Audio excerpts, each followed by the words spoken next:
Hey everyone!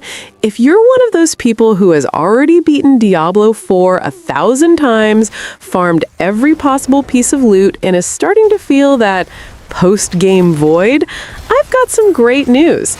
There's a massive universe of incredible ARPGs out there that almost nobody is talking about. So grab your coffee, adjust your mental build, and join me. I've picked out 10 new games that promise to deliver that just one more dungeon feeling, brutal combat, and creative progression. I'm Mary, and the video starts now. If you love the dark atmosphere of Diablo 4, but miss the kind of customization that truly grants you freedom, Titan Quest II is a game you need to keep a close eye on in 2026. Initially launched in early access last year, the game brings a refreshing take to the ARPG genre by swapping gothic hell for vibrant Greek mythology, where we face the fury of Nemesis, the goddess of retribution. What caught my attention most is how alive and rewarding the world feels. Unlike some empty maps we see out there, every secret and optional boss here feels hand-placed to urge you to explore every corner of ancient Greece. The big game changer that will make any Diablo fan go wild is the flexible class system, which allows you to combine two different masteries to create something entirely unique. Instead of being stuck in a rigid skill tree, you have absurd freedom to mix powers, apply modifiers, and even convert damage types, offering a depth of theory crafting often missing from Blizzard's title. For me, this is the soul of the game, the possibility of being a Spartan warrior who conjures storms or a beastmaster with fire skills, all without predefined class limitations.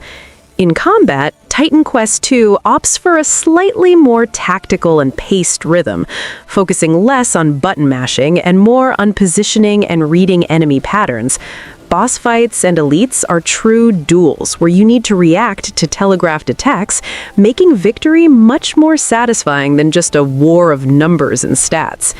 Do you know that feeling of mastering a difficult mechanic? That's exactly what the developers at Grimlore Games are refining as the game heads toward its 1.0 full release, expected at the end of this year. It's impossible not to highlight the visual beauty and technical fidelity the game delivers, making the most of next-gen consoles and PC.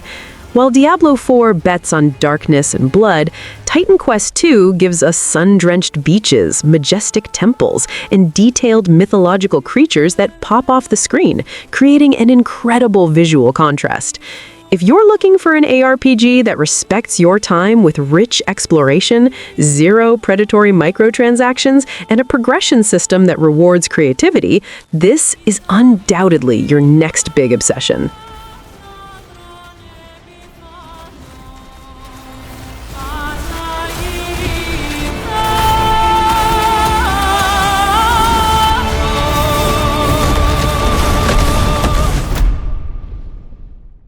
Darkhaven is an ARPG made by none other than the original creators of Diablo 1 and 2, people like Eric Schaefer and Peter Hu, who left to found Moonbeast Productions.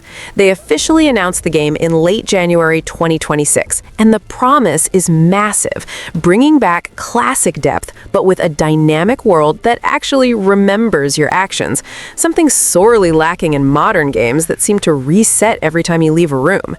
The big draw here is the freedom of movement and combat. Forget that static walk-and-hit gameplay. In Darkhaven, the environment is your ally. You can jump over attacks, scale cliffs, and even swim. Watch out for what's in the water, which shifts the dynamic from numbers versus numbers to something focused on skill and actual positioning. It's a game designed for people who like to play, not just watch health bars go down. Their idea is for loot to make you stop and rethink your entire build, encouraging experimentation rather than following an internet guide from day one. Another point that grabbed me was the persistent world multiplayer proposal. They don't want just meaningless random hallways. The game uses ecological rules to connect biomes, creating a map that makes sense geographically and narratively. And if you're into creating, check this out. The game will come with an integrated editor for the community to make their own items, monsters, and even classes. Imagine the community creating infinite content with the same tools the devs use. This reminds me of the old Warcraft 3 modding days that gave birth to entire genres.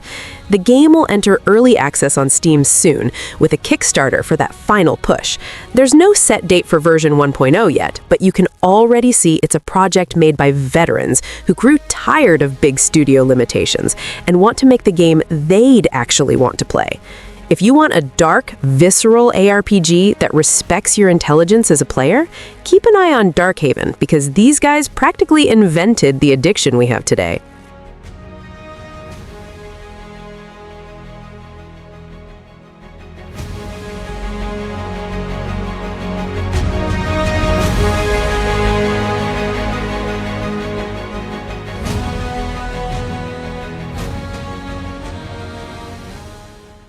Carbon is that ARPG that stands out precisely by swapping dark medieval themes for a gritty, cruel cyberpunk, biopunk sci-fi vibe with that broken future and decaying neon atmosphere. It markets itself as a top-down sci-fi action RPG set in a dystopian Earth, and its goal is to fill that gap of Diablo but with technology, mutations, and futuristic paranoia that almost no one truly attempts. The game's identity revolves around building your character with a focus on technological and biological augmentations, the kind of choices that change not just numbers, but your entire combat style. This resonates with those who like Diablo 4 when it nails the "my character is a machine" feel. Except in Carbon, that machine feels more improvised, more dangerous, more "I built this with the wrong parts and now it works." The devs emphasize that they are industry veterans, making this game because they've missed this type of ARPG since the era of the first Diablo, so you can feel it's a project driven by obsession. Another cool thing, there's a public demo on Steam, which is a great invitation to test it out without commitment and see if the weight of the combat and the pace of progression match what you expect from a modern Diablo-like. I like it when a game is clear about what it is, a top-down ARPG with a strong atmosphere and fast combat, rather than promising to be an MMO or Destiny with an isometric camera and losing its way. And as an indie project, this demo also serves to show how polished it is and how much is still in the proof of concept stage. For those who loved Diablo 4, I see Carbon as a mandatory recommendation, especially if your addiction is testing different builds, playing with synergies, and feeling your character become a monster, just with a rare sci-fi skin for this subgenre. If you check it out, my tip is to go in with the right mindset. It's not just another Diablo, it's an ARPG that wants to be brutal and stylish in a cyberpunk setting, and that alone is a huge breath of fresh air.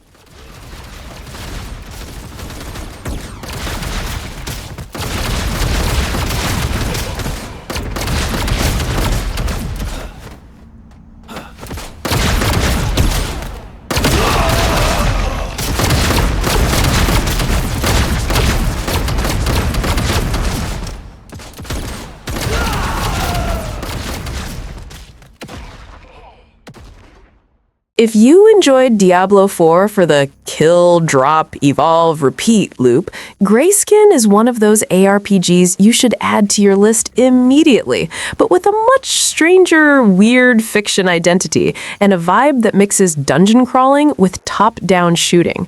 What caught me was the gritty, unique fantasy. You play as one of the pitiless rats, exploring a bizarre world full of mystery, and the game constantly pushes you into that addictive routine of loot and progression. There is a quieter home hub for you to manage upgrades and evolution between runs, which gives you a nice breather before diving back into the chaos. In practice, the heart of the game is fast-paced combat in procedurally generated dungeons where you need to use weapons and abilities while managing resources amidst constant gunfire. And that's where the hardcore ARPG side comes in. True build variety, 4 classes with distinct styles, skill trees, and upgrades that change how you play, plus mutations and progression that encourage experimentation instead of just repeating the same recipe.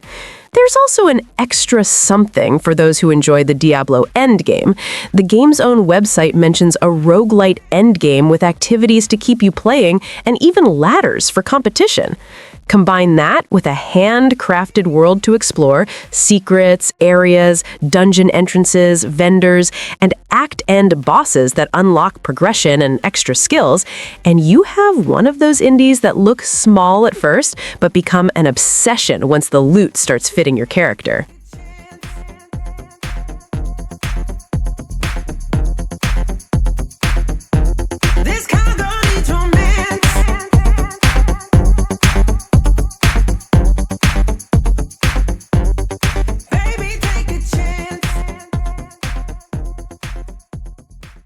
Cult of Shadows is the kind of indie game that mixes the best of classic ARPGs with the adrenaline of Vampire Survivors, and the result is incredibly addictive. The game has a demo out now, released January 30th, 2026, and is expected to fully launch in the second quarter of 2026, so it's the perfect time to get in early. The premise is simple but effective. You face hordes of cultists and mythos creatures while uncovering the secrets of Bel Noah. The combat is frantic, arcade-style, and skill-based. You will die a lot, but each death makes you stronger to come back and destroy the Cult of Shadows for good. The influence of Diablo 1 and 2 is there in the dark atmosphere, but the pace is faster, almost pure roguelite. The developer made it clear that the game is inspired by the nostalgia of Diablo 1 and 2, the arcade combat of Path of Exile 2, and the survival mechanics of Vampire Survivors.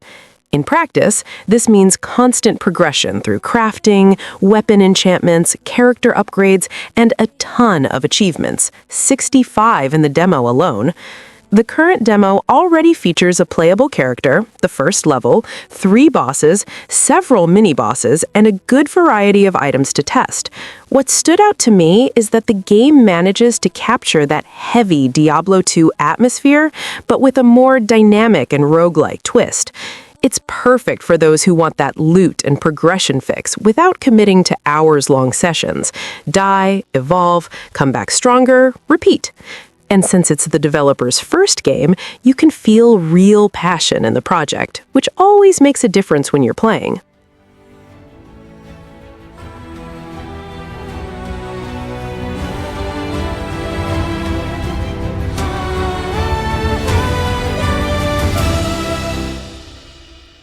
But I don't need to see, so just tell me where to go.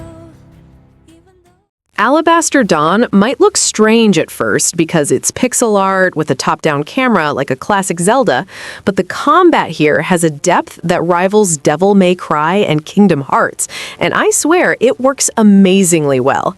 From the creators of Crosscode, it puts you in control of Juno, an outcast who must restore a world devastated by the dark influence of Nyx, with missing gods and everything destroyed. What makes this game shine is the combat system. You have 4 elements and 8 unique weapons, 2 per element, each with its own skill tree and exclusive combat arts. The sword is fast but weak, the hammer is slow but devastating against heavy armor, and you have to swap weapons mid-fight because certain enemies only take damage from specific types, like armor against slashing or flying enemies requiring ranged weapons. There are also advanced mechanics like combo finishers, perfect timing deflects, and weapon swapping mid-combo to create unique sequences. Beyond combat, the game throws you into dungeons filled with Zelda-style puzzles, environmental manipulation, and partner mechanics. It also features a settlement reconstruction system.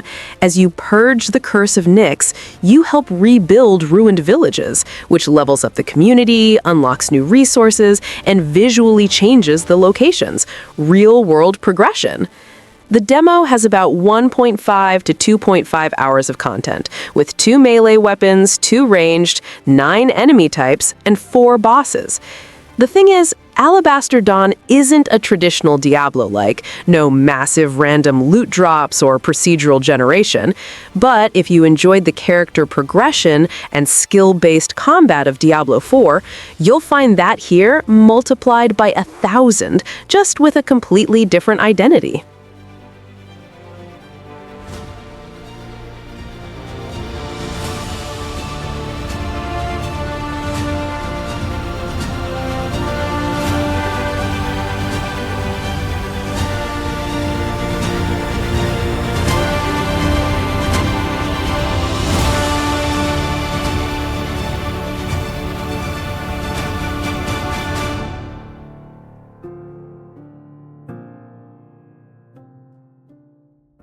If you love the dark aesthetic and loot addiction of Diablo 4, but sometimes feel the combat could have more weight and consequence, Fractured Worlds is the game that will live rent-free in your head. Imagine taking the isometric camera and dungeon crawling we love in ARPGs and merging it with the mechanical tension of a Souls-like. Here, button mashing won't work. You have a stamina bar, precise dodge rolls, and enemies with poise who won't go down easily. It's that perfect mix where you feel powerful because of your gear, but respect every skeleton that appears in front of you. The difference that hooked me is how it discards the rigid traditional class system to give you total freedom through weapons. Instead of being stuck in a fixed skill tree, your playstyle changes drastically depending on whether you're wielding a slow, devastating two-handed mace or agile spears for crowd control. This creates a dynamic of constant experimentation, where you're always testing new movesets to see what fits the situation best, keeping things fresh even after hours of farming. The atmosphere doesn't fall behind either, delivering a dark fantasy in a ruined reality setting. You travel through fragments of broken worlds, which allows for incredible visual variety in the dungeons, avoiding the fatigue of seeing the same stone walls. There's also a touch of pedigree here. The game is developed by Matt Ulfke, a veteran who worked on Gears of War and Unreal Tournament, so the technical side of combat and the impact feel of hits are extremely polished. What really puts Fractured Worlds on another level for Diablo players is the online system directly inspired by the Souls series. Forget passive co-op.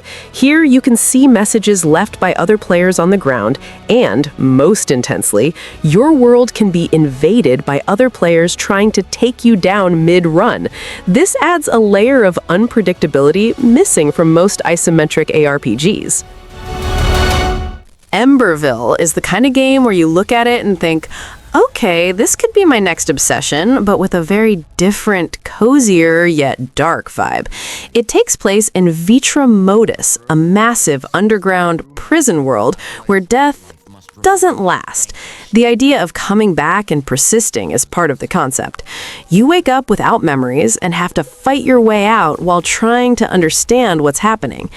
The structure revolves around rescuing survivors and rebuilding the destroyed city of Emberville. These NPCs aren't just for show. They return with skills, rewards, and unlock new things as you help them. I love it when the hub breathes and changes because of your actions. And here the promise is exactly that, a living city shaped by your choices, with gathering and crafting professions helping to rebuild everything. The combat is described as action-focused and more technical than it looks. Positioning, timing, and enemy knowledge count. There is even a weapon-bound combo system to extract more from your arsenal. For build crafting, the class scheme is very interesting. You can swap classes and, more importantly, inherit passive and active skills from other classes you've already leveled up, allowing you to build a hybrid character your way. There's also a strong focus on life outside the dungeon, with base building, gear crafting, potions, food, and progress that isn't just about hitting monsters, it's exploring and rebuilding. Keep it on your radar. The announced window is early access in the summer of 2026. Ceasing grip of death. Look, if you're completely addicted to that feeling of hurting your finger from clicking so much in Diablo 4, I need to introduce you to Fantasy Journey. This indie project from Xiangzi Art Studio is arriving in June 2026 for PC via Steam. The developer isn't afraid of bold comparisons, calling it a pixelated version of Sekiro. Developed over 3 years, this 2D hand-drawn pixel art ARPG promises to deliver combat at the center of the experience, with versatility for those who like parries and counters, as well as those who prefer blocking and timing their hits. The combat system is where the magic happens. Perfect blocks, perfect dodges, perfect counters, and a charged attack called Instant Slash to weaken enemies. Each enemy type will require strategy, forcing you to choose between offensive or defensive stance. It's the kind of game that punishes you if you go on autopilot. The world is completely hand-drawn in pixel art with an interconnected map to explore. What stands out is that the studio built a system that works for different player profiles, whether you're aggressive and in the enemy's face, or tactical and studying patterns for the perfect parry. There's even the possibility of using summons, adding another layer of strategy. For an indie game developed over 3 years, this mechanical flexibility is impressive. While Diablo throws an avalanche of loot and infinite hordes at you, Fantasy Journey seems to bet on more deliberate encounters, where every enemy is a small combat puzzle to solve. There's already a demo available on Steam, and I highly recommend it if you're looking for a technical ARPG with its own identity.